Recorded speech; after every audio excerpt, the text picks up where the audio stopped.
Price B to God. கர்த்தருக்கு ஸ்தோத்திரம். வருடத்தின் கடைசி நாட்களுக்குள்ளாக நாம் வந்திருக்கிறோம்.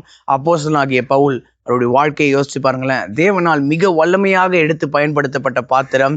தமஸ்குவுக்கு சமீபித்த போது மரித்து உயிர்த்தெழுந்த இயேசு கிறிஸ்துவை தரிசிக்கும் ஸ்லாகியத்தை பெற்றவர். பரதீசுக்குள் எடுக்கப்பட்டு மனுஷர் பேசப்படாததும் வாக்கு கெட்டாததுமான வார்த்தைகளை எல்லாம் கேட்டவர். இப்படிப்பட்ட மேன்மைக்குரிய ஊழியத்தை செய்த பவுலுக்கு மாம்சத்தில் ஒரு முள் கொடுக்கப்பட்டிருந்தது.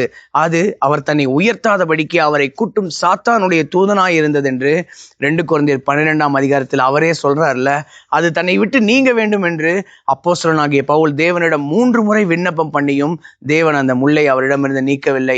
மாறாக, என் கிருபை உனக்கு போதும், உன் பலவீனத்தில் என் பலம் பூரணமாய் விளங்கும் என்று சொல்றார்ல. விசுவாசியானவன் எப்பேற்பட்ட பாடுகள் நூடாக கடந்து சென்றாலும் அவனை கிருபை சூழ்ந்து கொள்ளும் போது அவன் பாடுகளின் மத்தியிலும் ஆறுதலாய் இருக்க முடியும்.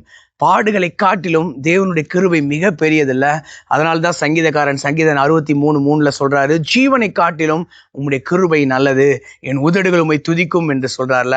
அப்போஸ்தலனாகிய பவுல் கூட அப்போஸ்தலர் 13:43 விசுவாசிகளிடம் தேவனுடைய கிருபையில் நிலைத்திருக்கும்படி புத்தி சொன்னதாக நாம் வாசிக்கிறோம்ல.